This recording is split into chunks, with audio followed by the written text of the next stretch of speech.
বোলপুর শান্তিনিকেতনে আজকে দ্বিতীয় দিন, দ্বিতীয় পর্ব।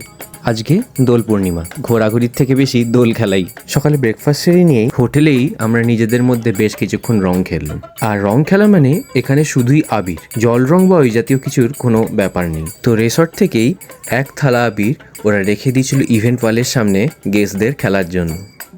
আর সেই সঙ্গে চলছিল আমাদের একেবারে প্রফেশনাল লেভেলের ফটোগ্রাফি।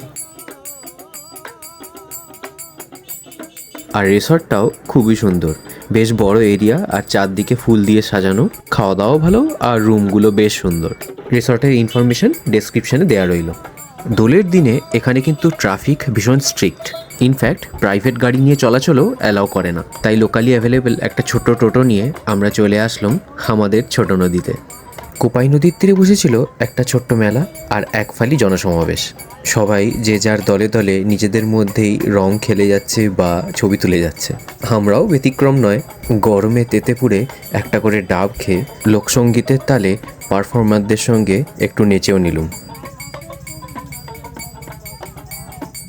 যাই হোক, রঙিন ফুলের শাড়ি দেখতে দেখতে আমরা চলে আসলাম সোনাঝুরির মেলা প্রাঙ্গণে। আর সত্যি সেখানে ছিল এক বিশাল জনসমুদ্র। পরনে যতই হলুদ হোক না কেন, লাল নীল সবুজের মেলায় রঙে সবাই আপ্লুত। এই রঙিন স্মরণীয় ছোট্ট ভ্লগ এখানেই সমাপ্ত করলাম। দেখা হবে পরেরটায়। বাই।